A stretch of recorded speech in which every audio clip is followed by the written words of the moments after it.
Hola a todos y bienvenidos a otra video lección de PrepMir. En este video vamos a informarles sobre el síndrome de Cushing, que es un tema importante dentro del estudio de la endocrinología y podría tener mucha relevancia para los concursos MIR.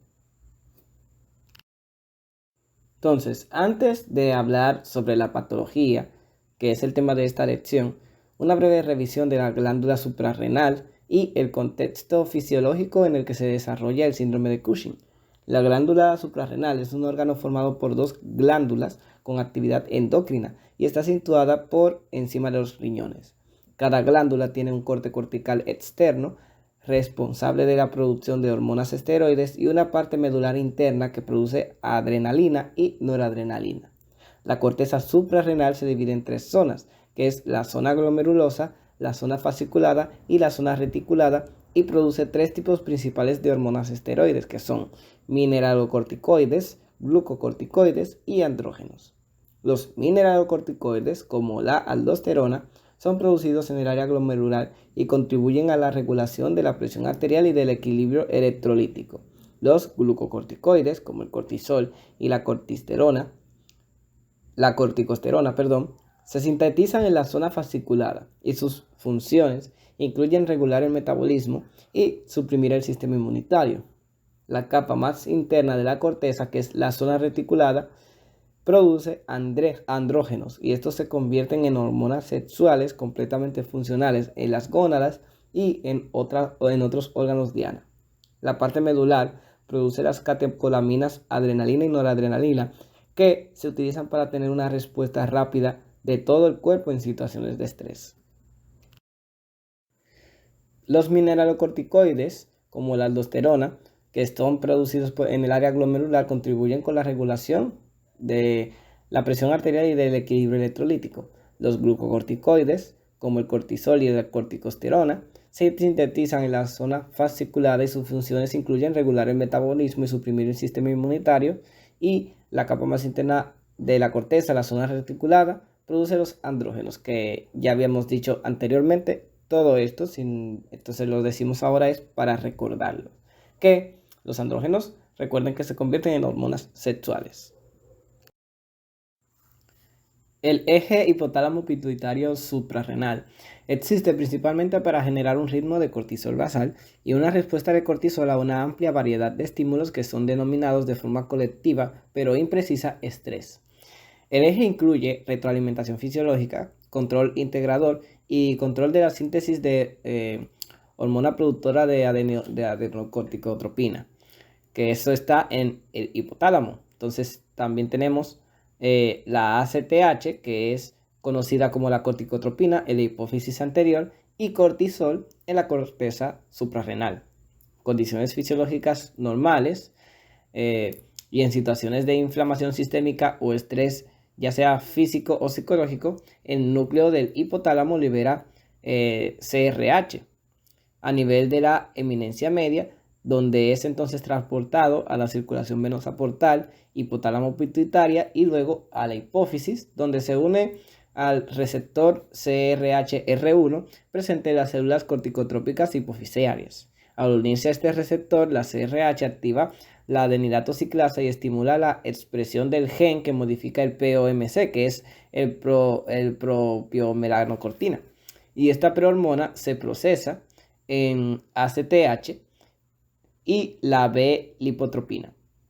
Entonces, estas se derivan en la B-endorfina y la A-lipotropina.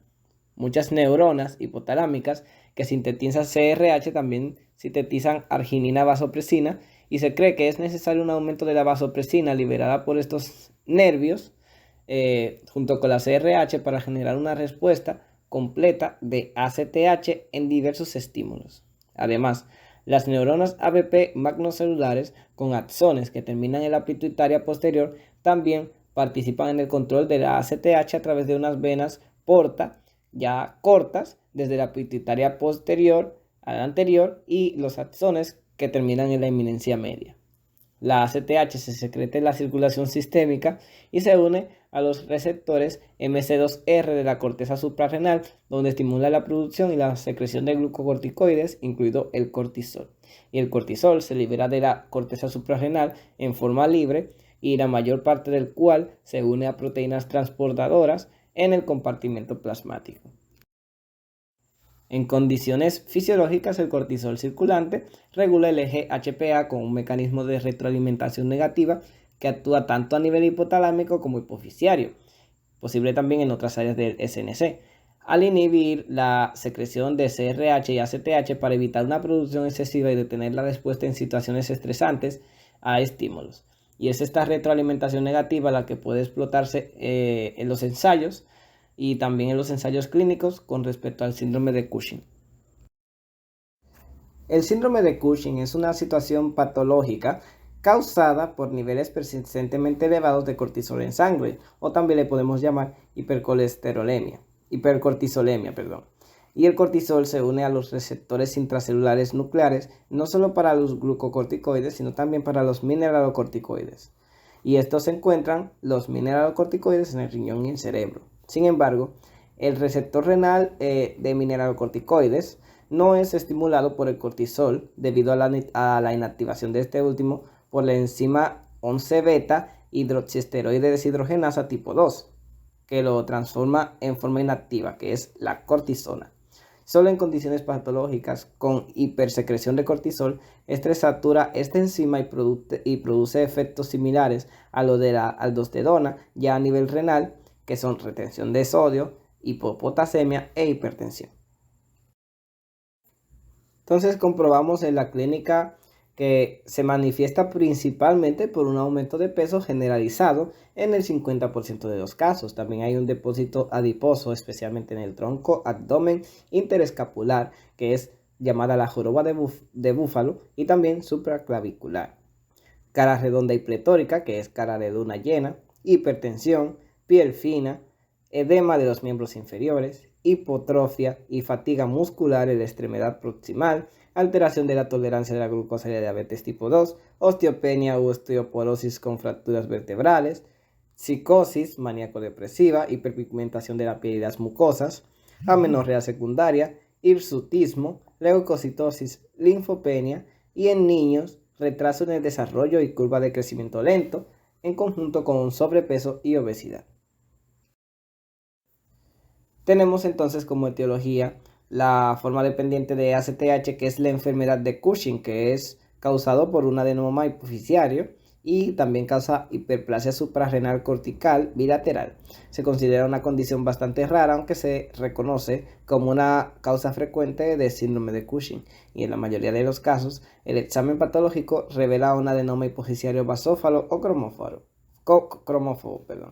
La prevalencia de la enfermedad de Cushing es aproximadamente de 40 a 100.000 en 100.000 habitantes y ocurre con mayor frecuencia en mujeres. Y de todos los adenomas hipofisiarios funcionales y no funcionales, los adenomas secretores de ACTH representan aproximadamente del 10 al 12%.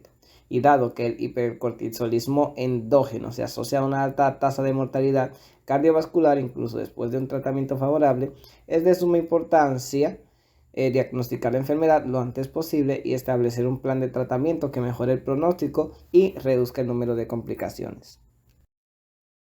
Como segunda causa tenemos la secreción ectópica de ACTH, y este es dependiente de ACTH en Cushing para síndromes paraneoplásicos, y esto es en lo que la ACTH es secretada por un tumor no suprarrenal, generalmente un tumor neuroendocrino, que es a menudo cáncer de pulmón, de células pequeñas o tumores carcinoides.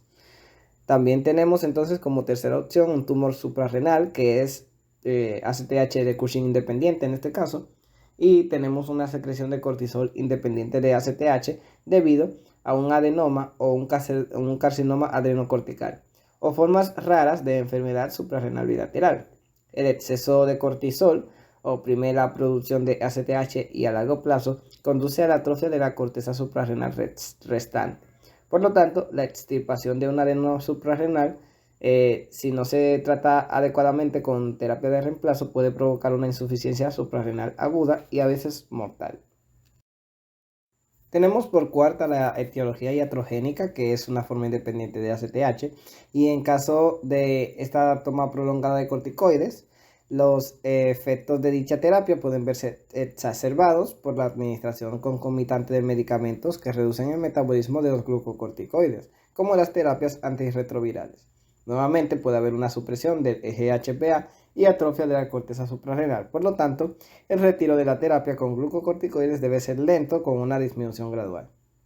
También tenemos por quinta los síndromes genéticos como el McCune-Albright, que es una mutación de la subunidad GS-alfa en las causas suprarrenales de Cushing temprano y el complejo de Carney.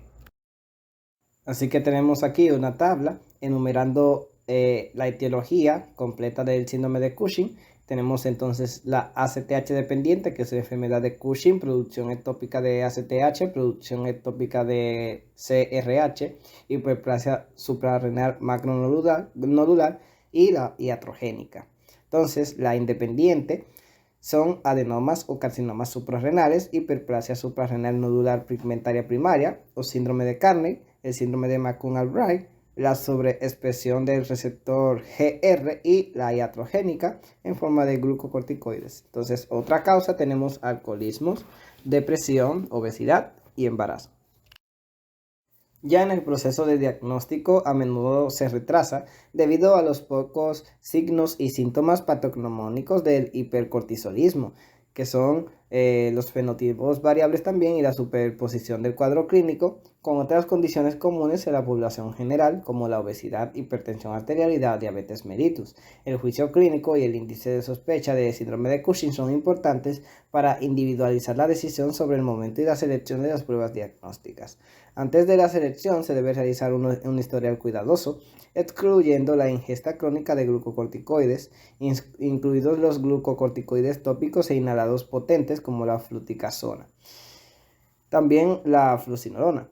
Y también otro grupo de fármacos que son los progestágenos que tienen actividad intrínseca, como el acetato de megestrol, que pueden inducir hipercortisolismo iatrogénico. En caso de baja sospecha clínica, se puede utilizar cualquiera de las pruebas de cribado también, según la disponibilidad de cada centro. Y en caso de sospecha intermedia o alta, está indicado combinar los 2 o 3 tipos de pruebas de cribado. Las pruebas de cortisol son cortisol salival nocturno, cortisol urinario de 24 horas, prueba de dexametasona de 1 miligramo durante la noche y prueba de dexametasona de 2 miligramos de 2 días. El cortisol urinario y el salival nocturno deben repetirse en 2-3 colecciones para evitar el riesgo de falsedades de laboratorio, dada la gran variabilidad intraindividual. En caso de que los resultados sean patológicos, deben repetirse las pruebas. El diagnóstico de síndrome de Cushing se realiza ante la presencia de posibilidad inequívoca de al menos 2 pruebas de cribado y tras la exclusión de hipercortisolismo fisiológico, que sería entonces pseudo-Cushing. El diagnóstico del síndrome de Cushing se realiza ante la presencia de positividad inequívoca de al menos 2 pruebas de cribado y tras la exclusión de hipercortisolismo fisiológico. Se necesitan pruebas de confirmación o investigaciones por imágenes para localizar la lesión en el diagnóstico de la enfermedad de Cushing. También es importante realizar todas las pruebas en condiciones libres de estrés, evitando estimulación específica del eje pituitario suprarrenal. En esta tabla tenemos agrupados los cambios en la corticolemia, ya sea por causas fisiopatológicas o causas inducidas por drogas, en las que puede estar disminuida y aumentadas. Entonces, vamos a ver primero las causas fisiopatológicas en las que está disminuida, que es la insuficiencia suprarrenal 1 y 2, acromegalia y la diabetes mellitus. Está aumentada, sin embargo, en el estrés, el embarazo, hipercortisolismo endógeno, disfunción hepática y renal, desnutrición y obesidad, anorexia nerviosa, depresión y deficiencia de GH. A la hora de estar inducida por drogas, entonces se disminuye con andrógenos, hormonas tiroideas, la aminoglutetimida, ketoconazol, mitotano, la rifampicina, fenobarbital, GH e insulina, y aumentada por una terapia de estrógeno y alcohol. El muestreo de cortisol sérico a medianoche se realiza mediante la colocación de un catéter intravenoso antes de que el paciente se acueste y después de una estadía en el hospital de al menos 48 horas. Un valor de cortisol sérico superior a 50 miligramos sobre decilitro mientras duerme o superior a 7,5 miligramos sobre decilitro cuando está despierto, y caracteriza esto al síndrome de Cushing. Cuando el valor es inferior a 1,8 miligramos sobre decilitro, excluye el diagnóstico. La determinación de cortisol salival se realiza mediante un radioinmunoensayo y este expresa la fracción libre de cortisol, un valor superior a 0,13 miligramos sobre decilitros en dos determinaciones diferentes de cortisol salival entre las 11 y las 12 horas. Ha demostrado ser una prueba con una sensibilidad y especificidad del 95% para identificar pacientes con síndrome de Cushing. En la prueba de cortisol libre en orina de 24 horas, los métodos de análisis son radioinmunoensayo, HPLC, que es la cromatografía líquida de alta resolución, la espectrometría de masas y valores superiores a 2-3 veces el límite superior de lo normal, que esto da el síndrome de Cushing. Este método no se puede utilizar para diagnosticar la insuficiencia adrenocortical porque los niveles bajos de cortisol en la orina también se pueden encontrar en personas sanas y hay que medir la creatinina y el volumen de orina para evaluar su calidad. La prueba de supresión de dexametasona sirve para resaltar el hipercortisolismo no suprimido independientemente de la causa. Se administra 1 miligramo de dexametasona entre las 11 y 12 horas, seguido de la determinación de cortisol sérico al día siguiente a las 8 de la mañana. Los valores superiores a 1,8 miligramos sobre decilitro representan el diagnóstico positivo del síndrome de Cushing, ya que los niveles de cortisol deben suprimirse en circunstancias normales.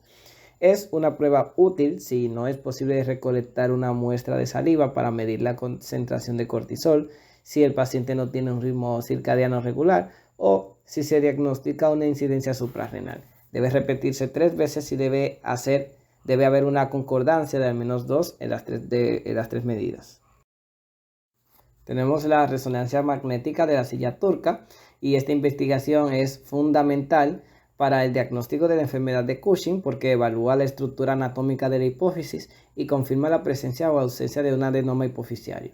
Desafortunadamente, la mayoría de los casos de enfermedad de Cushing están causados por microadenomas hipoficiarios que son difíciles de visualizar con el uso de imágenes radiológicas. Sin embargo, se ha recomendado la resonancia magnética con inyección de contraste porque los adenomas hipoficiarios tienen una captación homogénea que los distingue del tejido hipoficiario normal.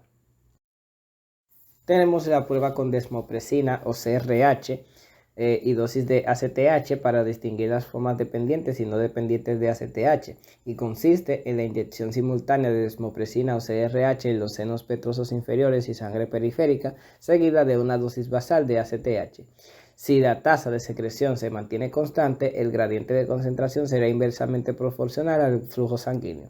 Si hay un gradiente significativo de ACTH desde el seno petroso inferior hasta la vena cava inferior, la hipófisis es la fuente de hipersecreción de ACTH. Si no hay un gradiente significativo, entonces el exceso de ACTH previene de una fuente no pituitaria o ectópica, suponiendo que los caracteres se hayan colocado correctamente y que no haya anomalías en el drenaje venoso de la pituitaria. Un cociente de ACTH en el seno petroso periférico mayor de 2 antes de la administración y un cociente de ACTH en el seno petroso periférico mayor de 3 después de la administración indican enfermedad de Cushing. Un gradiente inferior a 1,4 esto indicaba una fuente ectópica de ACTH y en el caso de los tumores productores de ACTH ectópica no corresponden con la CRH y hay un 10% de incidencia en falsos negativos y en falsos positivos. También tenemos la prueba de supresión con 8 miligramos de dexametasona a dosis altas para distinguir las formas dependientes y no dependientes de la ACTH y consiste en la administración de 2 miligramos de dexametasona cada 6 horas o una dosis única de 8 miligramos a las 23 horas seguidas de la determinación de cortisol sérico al día siguiente a las 8 de la mañana. Un aumento en la secreción de cortisol indica una fuente ectópica de ACTH, mientras que una secreción baja sea, más de 50% de disminución, confirmaría el diagnóstico de enfermedad de Cushing. Sin embargo, la precisión diagnóstica de la prueba se ve comprometida. ¿Por qué? Por el hecho de que puede haber una superposición significativa de respuestas hipoficiarias y ectópicas a dosis altas de dexametasona. En resumen, para distinguir la enfermedad de Cushing de la secreción de ACTH, tenemos la hipófisis silla y turca con respecto a la parte diagnóstica, que es el MRI. Tenemos la venopunción selectiva en el seno petroso inferior y tenemos la tomografía del cuerpo entero en gammagrafías también para localizar el tumor ectópico productor de ACTH. En resumen, para distinguir la enfermedad de Cushing de la secreción ectópica de ACTH, se hace ese MRI, hipófisis silla turca, la venopunción selectiva del seno petroso inferior y la TC de cuerpo entero. Y aquí tenemos entonces la tabla con respecto a las características de cada prueba de esta enfermedad. Aquí presentamos un organigrama que habla de tanto las ACTH dependientes como la ACTH independiente y te habla también del eje hipotálamo hipoficiario suprarrenal y con respecto a algunas causas de las ACTH dependientes e independientes que ya habíamos mencionado anteriormente. Igual aquí tenemos este famoso algoritmo en el que hacemos las mismas coaliciones con respecto a la parte anterior que mencionamos, simplemente le estamos dando un poco más de insistencia para que se entienda de varias maneras diferentes lo que se tiene que hacer con respecto al diagnóstico de la enfermedad de Cushing y el síndrome de Cushing. Y ya tenemos algunas pruebas de cribado que son en caso de sospecha de un pseudo Cushing y está indicado para realmente hacer un diagnóstico diferencial entre Cushing y pseudo Cushing. Y estas pruebas son la LDDT, que es el test combinado también del LDDT y CRH, que es la estimulación con CRH tras la supresión con dexametasona, y esto provoca un aumento de los niveles circulantes de ACTH cortisol solo en el caso de la enfermedad de Cushing. También tenemos la prueba de desmopresina, que es DDP, y determina un aumento de ACTH cortisol en los adenomas hipoficiarios secretores de ACTH y tiene una alta especificidad para la enfermedad de Cushing. Entonces, las causas del pseudo Cushing están en el embarazo, diabetes mellitus mal controlada, desnutrición, anorexia y otros trastornos alimentarios, condiciones de estrés agudo como dolor, cirugía, hospitalización y enfermedad aguda en curso y sobreentrenamiento, amenorrea hipotalámica, trastornos neuropsiquiátricos, síndrome de ovario poliquístico y abuso de alcohol y obesidad.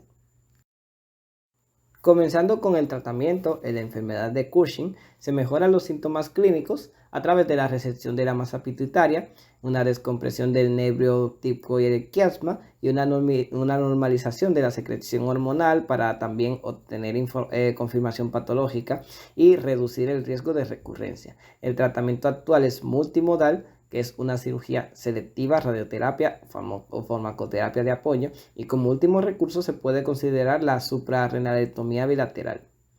El tumor secretor de ACTH se hace una cirugía resectiva, una terapia de reemplazo de esteroides para evitar la insuficiencia suprarrenal secundaria. Con un tumor suprarrenal se hace una suprarrenalectomía unilateral laparoscópica más una terapia de reemplazo de esteroides para evitar la insuficiencia suprarrenal secundaria, y en el Cushing iatrogénico se hace una suspensión o una modificación de la terapia farmacológica actual. Entonces, como hemos podido notar, la terapia quirúrgica es el gold estándar. Se hace una hipofisectomía total o parcial vía transesfenoidal y esta es una remisión completa en el 60 o 90% de los microadenomas y menos del 65% de los macroadenomas. También está una técnica de uso reciente que es la técnica endoscópica y la adrenalectomía bilateral para casos de enfermedad de Cushing refractaria.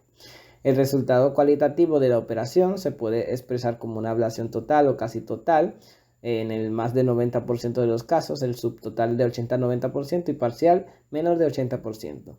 La remisión bioquímica, que son los niveles de cortisol sérico y cortisol urinario, y la mayoría de los pacientes necesitarán terapia de reemplazo hormonal y se puede suspender cuando los valores de cortisol séricos sean mayores de 18 miligramos sobre decilitro y exista una respuesta normal de estimulación de ACTH. La tasa de recurrencia de los microadenomas resecados transesfenoidalmente es del 5 al 10% de los casos a los 5 años y del 10 al 20% a los 10 años después de la operación. La tasa de recurrencia de los macroadenomas es mayor de un 12 al 45%, que también tiene una mayor tasa de incidencia y un desarrollo más rápido. Evaluar la función hipofisiaria a las 2 semanas de la operación midiendo las concentraciones de T4 y prolactina. Si la T4 es similar a los valores preoperatorios y la prolactina es mayor de 4 microgramos sobre mililitro, se considera una función hipofisiaria conservada. Otras disfunciones como el hipogonadismo, el hipotiroidismo reactivo y la deficiencia de GH generalmente se resuelven por sí solas dentro de los 6 a 12 meses. La radioterapia es recomendada después de la cirugía en pacientes con residuos y especialmente si tienden a expandirse o si persiste la secreción hormonal patológica. El principal riesgo es la aparición de hipopituitarismo, que ocurre en un 20% a un 40% de los pacientes 10 años después de la RT y aumenta con el tiempo. Los métodos utilizados incluyen la RT externa fraccional, la radiocirugía estereotáctica, que es la Gamma Knife, la Silver Knife y la terapia con haz de protones. Entonces ya la terapia farmacológica es de apoyo como la radioterapia y es recomendado antes de la cirugía como complemento de la radioterapia y en los casos en los que la cirugía está contraindicada. Existen varios fármacos indicados para el tratamiento de enfermedad de Cushing y es el ketoconazol, que sí te puede sorprender porque es un antifúngico, pero tiene un efecto inhibidor de la esteroidiogénesis y estas dosis se usan en dosis que son progresivamente crecientes de 400 a 1200 miligramos por día y obviamente hay que tener una estrecha vigilancia con los efectos secundarios. Está la metopirona, que es un inhibidor de la enzima 11-beta-hidroxidasa y tiene dosis de 1 a 4 gramos por día.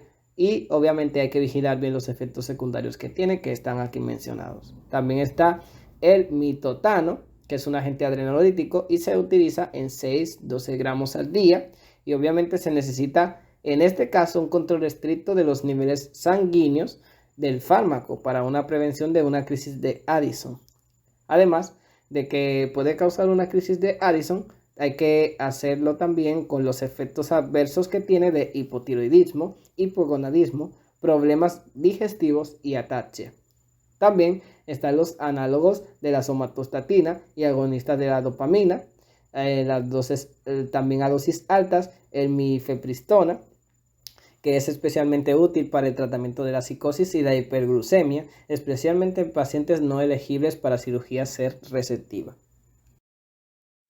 La tasa de mortalidad en pacientes con enfermedad de Cushing es 4 veces mayor que en la población general. La exposición a niveles elevados de cortisol se asocia con un aumento de la tasa de mortalidad por causas metabólicas, cardiovasculares, psiquiátricas o infecciosas. La enfermedad de Cushing también se caracteriza por la frecuente aparición de osteoporosis y fracturas, independientemente de la edad. A menudo están asociadas con la compresión vertebral o las lesiones en la columna. Por tanto, es importante incorporar un plan de acción a largo plazo para el tratamiento de la osteoporosis en pacientes con enfermedad de Cushing. El hipercortisolismo provoca resistencia a la insulina y tolerancia a la glucosa, lo que lleva a la diabetes mellitus en pacientes con enfermedad de Cushing en un 20 a un 50% de los casos. También se presenta dislipidemia junto con diabetes mellitus, ambos factores de riesgo cardiovascular. La enfermedad cardiovascular es una causa frecuente de muerte entre los pacientes con enfermedades de Cushing y se notifican notificaciones y complicaciones asociadas con infecciones graves en el 42% de los pacientes. Y en caso de remisión de hipercortisolismo, se debe prestar atención a la posible aparición o exacerbación de enfermedades autoinmunes persistentes. Y muchas gracias por su atención. Les recordamos que estos videos usted lo puede encontrar en PrepMirTube, en la página de inicio, y también en YouTube lo puede buscar, y tenemos las aplicaciones por Android y por iOS para que pueda estudiar desde cualquier plataforma. Así que nos vemos en la siguiente video lección.